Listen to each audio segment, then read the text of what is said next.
so many of us get so pulled out of alignment with that self that we forget how to make our way back into that truth. Because within that authentic self, our body knows how to heal, right? It knows how to come back into a state of harmony.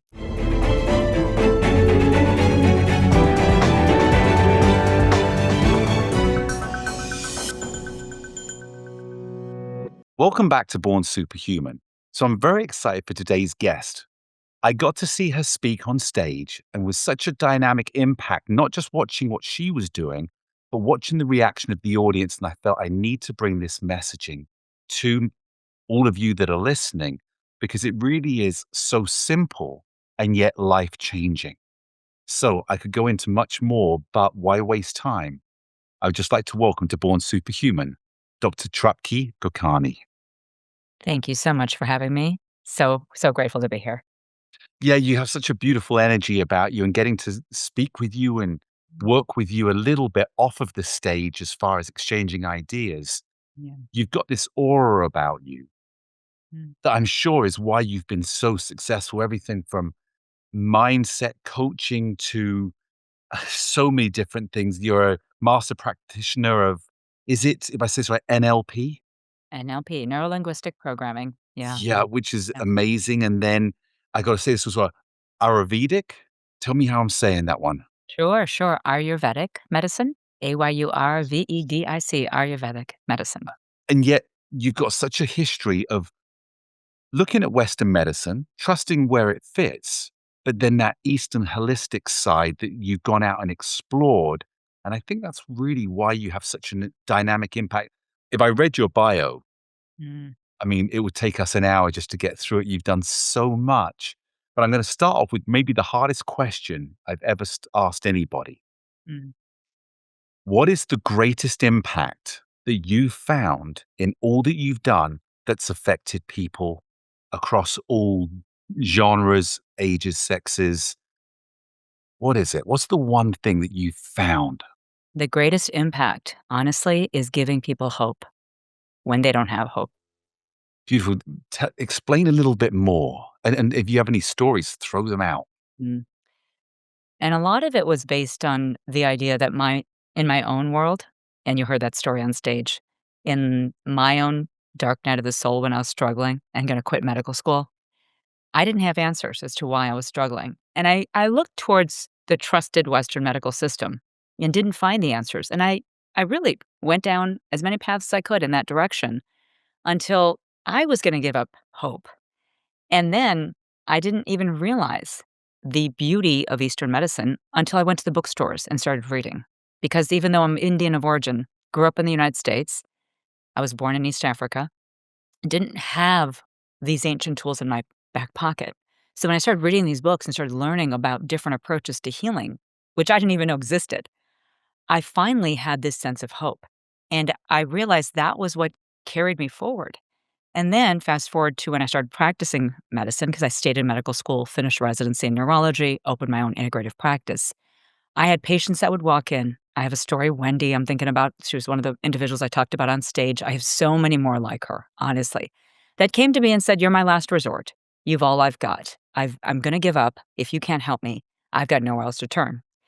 And yet I knew for myself, and my system wasn't as imbalanced as many of the patients I saw, yet I knew there's always an answer. There's always a reason why we struggle and we suffer. And if I could just give them that glimmer of light and let them discover what the meaning of this was, with the tools I had, with, yes, the Western and Eastern tools, they could find answers and find a way out of this very challenging time. And I have to say, there are very few people, I can't even think of really anyone at the top of my head, that really didn't improve as I worked with them, because when you instill hope in somebody and you see something in them they can't see, it gives them the ability to move forward. And sometimes that's what all people need to take the next step, you know?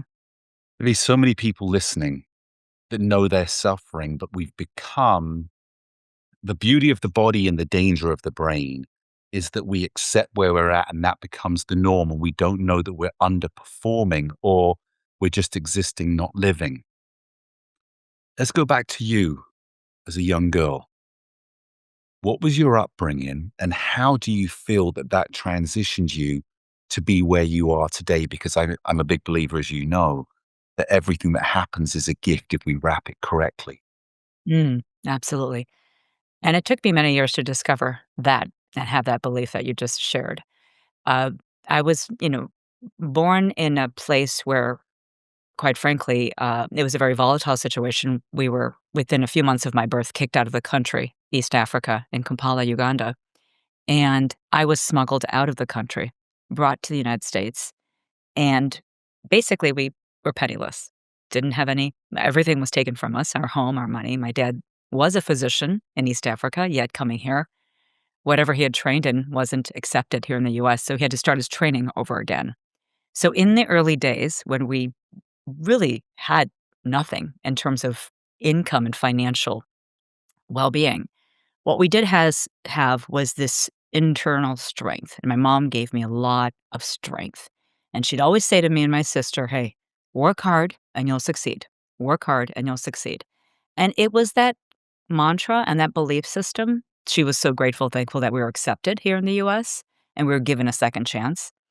And that early story, I believe, gave me a sense that, you can achieve what you want if you put your mind to it. And yet you kind of said this and hinted at this, is that if our mind isn't working in alignment with us, we oftentimes don't make those steps in the right direction. And oftentimes we don't realize what our potential is because we get complacent and stuck. I didn't let myself get complacent. I didn't allow myself to get into the victim mindset. I said, I'm here. My mom basically risked her life to bring me here.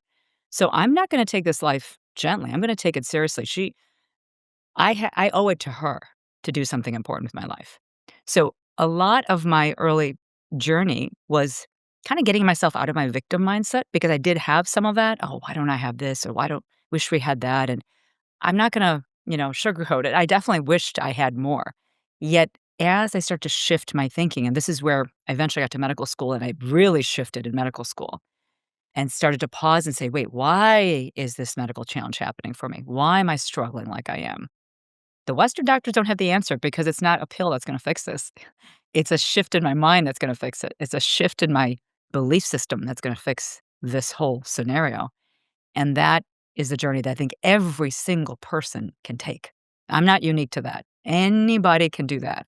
It's just about learning the steps to go into that direction and giving yourself a chance to do so. Beautiful story. And you talk about your father having to come over here and learn everything, and yet you give the credit to your mother more than your father, but you became a doctor. So it's kind of like your mother was the example and your father was maybe the path. But at Yeah. what age did you feel that you were going to be a doctor? That health, that mindset, because I'm a big believer, health is not just physical. There's so much more to it. In fact, I'm a big believer that we lead with our mindset and our thoughts, and the body will react off of that. But when did you know that's what you wanted to do? Because you went to medical school and then discovered Mhm. who you really wanted to be and what you really wanted to focus on. Yeah, so I actually started in the business school in my undergraduate training. I was in a business school program, and I missed science, and so I left business school and then started studying biology and studied economics and biology. And it was within that time in my early years, I said, maybe med school. And because you're right, my dad had carved that path. It was very common around me to have friends and family that were physicians. It didn't seem so challenging to become a doctor because it was so many people that were doctors, even though it was a tough path. And I was a little naive, to be honest with you, to say, oh, this isn't so hard. Everyone else has done it, right? And so I decided to go to and apply to medical school. Yet, quite frankly, I will be honest with you, I don't know if being an MD and being a medical doctor was truly the path for me because as I got into my first year and I struggled and I went to see a Western doctor to help me sort out my challenges, which were with sleep, I didn't agree with the Western medicine prescription that was offered to me, which was Prozac. And I said, I don't want to take this. So even though I may have made my way into medical school and got in and was doing well in med school, that early struggle woke me up to the reality of, well, maybe you're not like a typical Western medical provider because you don't agree with the model that we currently have. And it was within that journey when I discovered Ayurveda, I decided when I got out to practice clinically, I would bring Eastern medicine teachings into my Western practice. So that's the certification in Ayurvedic medicine and functional medicine, and then eventually NLP, because I wanted to empower individuals to get to the truth of why they were struggling and not simply give them the best prescription to quiet down their symptoms. I really wanted to go deeper because that's what I wanted for myself. And if I wanted that for me, I could definitely teach others how to do it for themselves because it worked for me. What it sounds like is that you had such a dynamic self character of not just following the path of everybody else, of still having your own life that you were living. Mhm. And I want to get into your initial struggles, which was sleep, because I think we know that so many people in America suffer from sleep. It's probably, along with hydration, it's probably the greatest health deficit that we have. But I want to ask one question. Indian descent, how did you end up in Uganda? And was it because of the genocide that began to happen over there that you had to get out? I'd love to know a little bit more there. Yeah, yeah, and it's interesting the story because it was my grandfather that actually from India crossed the Indian Ocean and made his way to East Africa. So my grandfather initially, because of the ability to set up uh, merchant shops and be able to successfully run a business in Africa, he decided to move his way there and start a business and was in kind of a car mechanic business and then was able to send my father to medical school.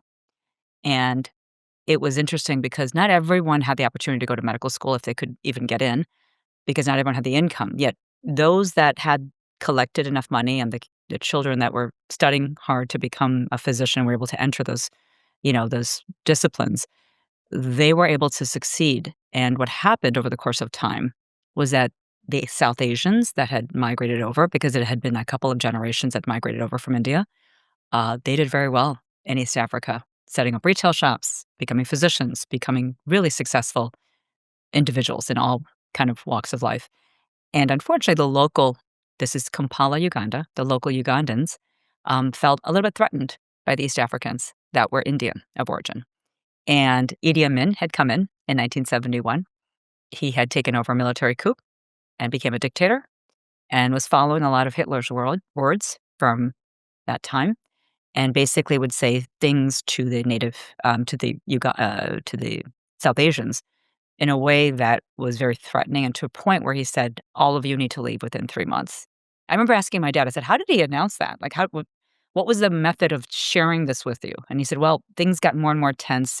He started to bring all of these very, kind of frightening military men around, walking around with rifles and threatening everybody and saying, "You all, this isn't your place. You don't belong here." And then eventually, he said, "You're all leaving. I'm kicking you out." And he gave us 3 months to leave, and he announced it on the radio. And my dad said the first time he heard that, he said, "Wait, we have to leave?" My dad had been a physician. He'd already been practicing. My mom was a home economics teacher.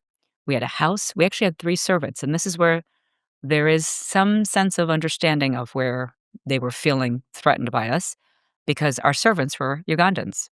And so we had, unfortunately, done so well that there was such a class disruption in the societal class that the Indians were earning a lot and the native Ugandans were not earning that much.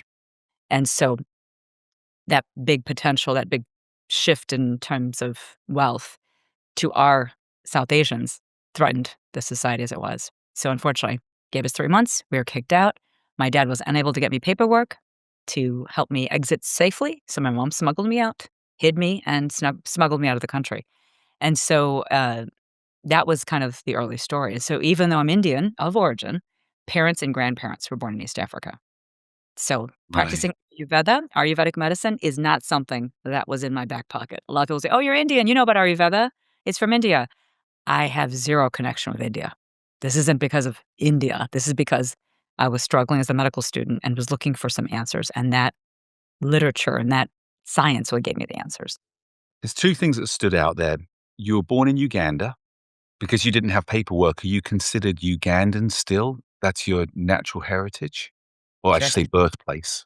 Birthplace Ugandan, yeah, but then very quickly naturalized in the US and became a US citizen, but birthplace was Uganda, yeah. And the second thing that stood out, you said, unfortunately, we were very successful. And it's Mm. interesting that you use the word unfortunately because the way you're understandably, you're saying if everybody had have been of the same level, then it wouldn't have stood out. So unfortunately, certain maybe the Ugandans weren't as successful, but at the same time, you were still bringing them an opportunity to earn money that was still there. So it's a very fine line. But the unfortunately is if it hadn't have changed, you wouldn't be where you are today. Exactly, and it was interesting, later, many years later, we're talking about 5 years ago, I watched some BBC documentaries about that time, and I think that unfortunately successful juxtaposition is because we, as South Asians, didn't do enough to help the Ugandans rise up, which we could have done more, I believe. As I watched those documentaries, I realized it's not fair. Like in India, there's a caste system and there's the haves and have-nots. It's not right. If you're doing well, help others do well. Help them so that the society doesn't feel threatened by you. And I think that's where, there was a little bit of a sense of egoism and a sense of arrogance, when I was watching some of those documentaries. And, it's worth exploring a little bit. For as much as I absolutely am horrified by, if anyone wants to learn more about this, The Last King of Scotland, if you don't mind me sharing this movie, because it's Sure. such a fantastic movie. I was actually meeting with a literary agent just very recently, and I gave her that book to read, and she just emailed me. It is an amazing, amazing movie to watch, The Last King of Scotland, and it's actually the doctor that was Idi Amin's doctor, and, oh, Forest Whitaker plays Idi Amin, and it is fantastic.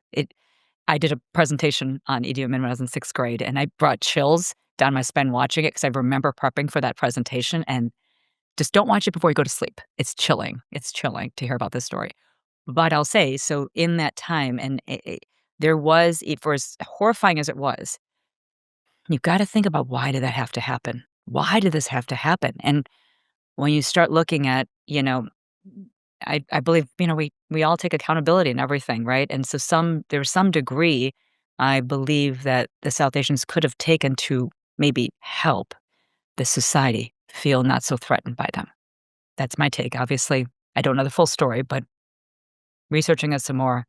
It's fascinating that you come up with that because obviously that's where your soul and your spirit comes from to help so many people and recognizing that.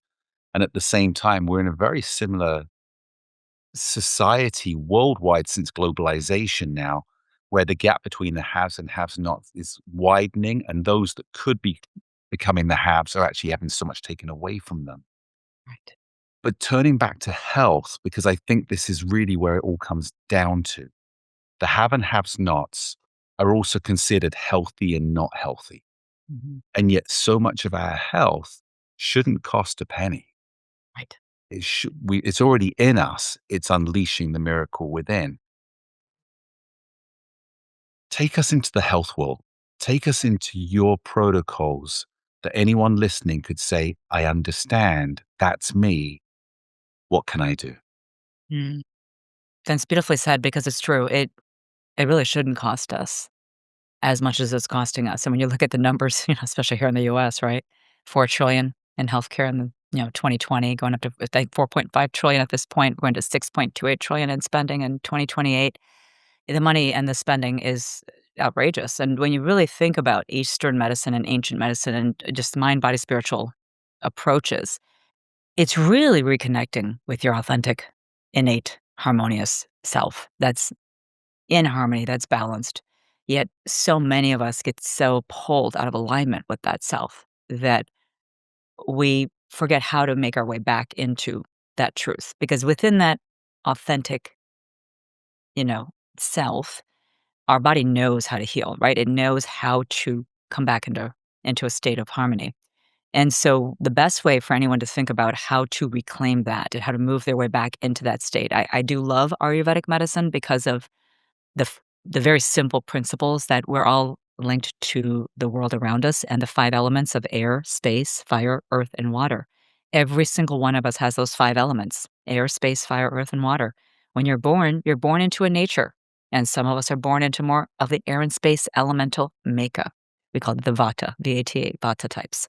The movers, the goers, the doers, the ones that are always kind of on the go, talking and traveling and loves to be creative and very spiritual, very musical.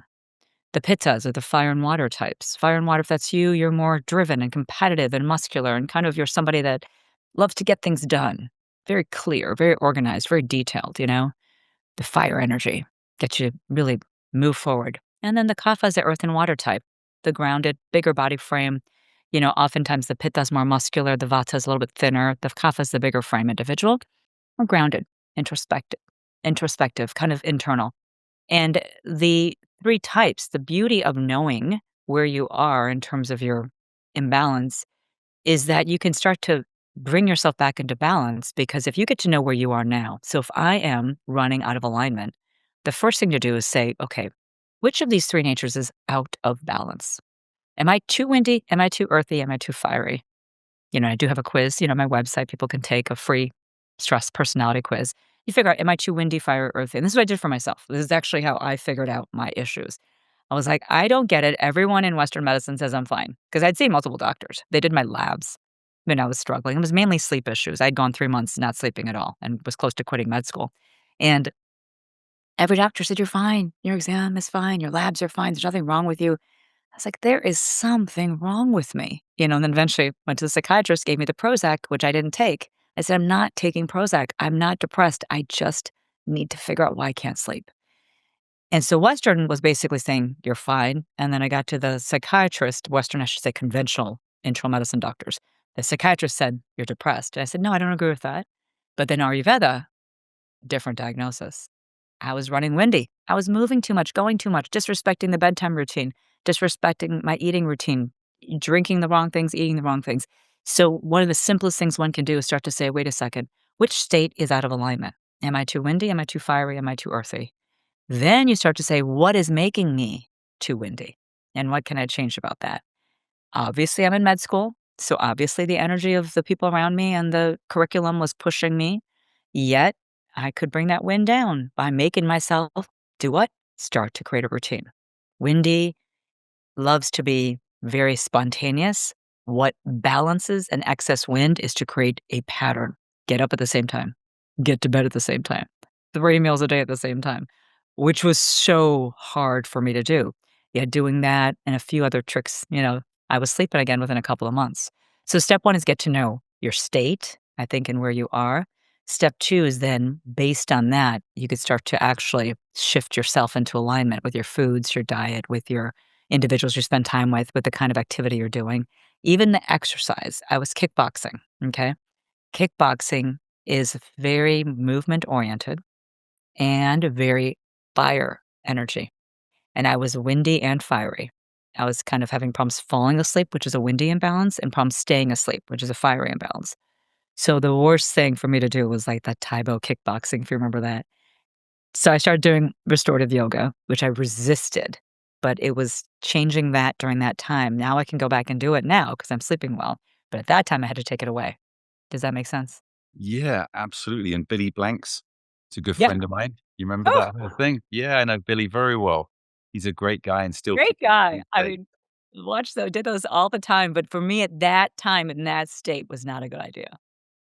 And it's funny because the fad with health and with getting into shape was the Taibo, Yeah. which was, fantastic and has been so good for so many people. But it's really fascinating. You say for you personally, it Yeah. wasn't what you needed.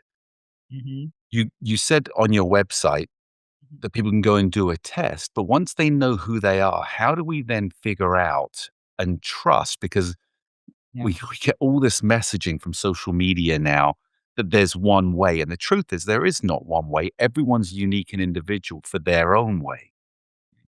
What would it look like now for someone that took your test? Yeah. How do they then find out what they're meant to do? And then how long does it normally take to have the effect? You said for you it was a couple of months. Mhm. Yeah, and so step 1 is getting a sense of your imbalanced state and how imbalanced. I could be a little windy or excessively windy. That degree of imbalance is really important to measure. And then how long have you been imbalanced? So back to me, short time, only really 3 months, really, where I'd been imbalanced. And it had, for me, gotten severe because it was problems falling and staying asleep.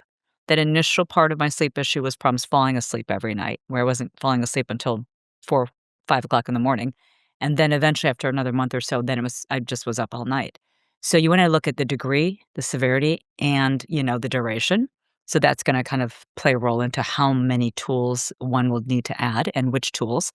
And then once you figure out that Ayurveda is a template, I mean, I'd love to say I came up with these fantastic protocols. These are 5,000-year-old protocols. So windy Vata imbalance, very simple things to start doing. Create a structure, get up and get to bed at the same time, start to create the opposite of the imbalance. So too much movement is the imbalance state. Create stillness in every part of your life. Create a sense of expectation for your brain. Your nervous system wants to see safety and certainty. So you want to create safety and certainty in every aspect of your life, from when you eat to when you sleep to every aspect of your activity. So again, back to type of movement. If I do movement that is calming, breath work, slow movement, my system feels very safe. The moment I start punching and kicking, my reptilian brain goes on, she must be in danger. Why is she punching? Who is she fighting? So it's just very intuitive. The science of Ayurveda is very intuitive.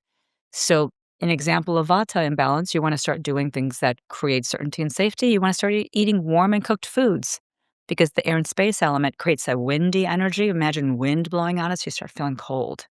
And imagine the three states fight, flight, or freeze. Vata is basically going into freeze state. So my neck gets tight, my colon gets tight. I start to become small because I'm hiding from perceived danger. So, what you want to start to do is start to expand yourself, drop those shoulders away from the ears, breathe, sit up tall, and realize part of my mind is in this belief that I'm in danger. So, how about I start my morning again with some certainty? I get up at the same time. Maybe I do some breath work. I do a little bit of eating and drinking something that'll keep me calm, maybe some tea, not right to the coffee, right? And I wake up gently and quietly and naturally, not in a way that's frantic. And then in the bedtime routine, same thing. A lot of people forget, wind down, turn off the TV, give yourself an hour, dim those lights, get your circadian rhythm going, turn on the melatonin production, turn off the cortisol. Just starting to do those things, it's amazing how the body starts to shift when it knows what to expect. It knows, oh, it's sleepy time because, the lights are coming down. She's starting to change into different clothing. She's, starting to get into relaxed mode. I mean, the worst thing we could do is watch something really intense before we go to sleep or read something or be on, the computer and doing work that's very activating. So a lot of it I had to learn. I was in medical school. I was constantly in fear and survival mode. Yet I had to train myself and carve out those windows. And then the eating, warm and cooked foods. A lot of Vata windy people need warm and cooked. And the same applies for I won't go through all three, but you can research. And I wrote the first book is A Mysterious Mind that I wrote back in 2015. I talk about the three types. I talk a little bit more about migraine because that was my specialty, but it applies to anybody. But the important thing is just knowing that the ancient wisdom, the science of Ayurveda, is 5,000 years old. So whatever resources you utilize, whether it's my book or other books, just learning the three types, learning how imbalanced you are, and then starting applying those ancient time-tested principles. It works. I've been doing this for 30 years. It works. It's just what's most complex for individuals and complicated, I should say, is getting to know what your imbalance state is and which one is most imbalanced and where you should start working. That's probably the trickiest thing to do, if that makes sense. Yeah, it's fascinating because I think a lot of people want the solution, but then they don't want to do the work or they don't want to admit that there's something that they have their whole life thought they was something different. I'm probably in that same mode where I think I'm something and then you find out you're built a separate way and Mhm. then being willing to do the work. Because often we want the fix to come, but stay where we're comfortable. And I'm a big believer you sometimes got to become uncomfortable and be comfortable being uncomfortable.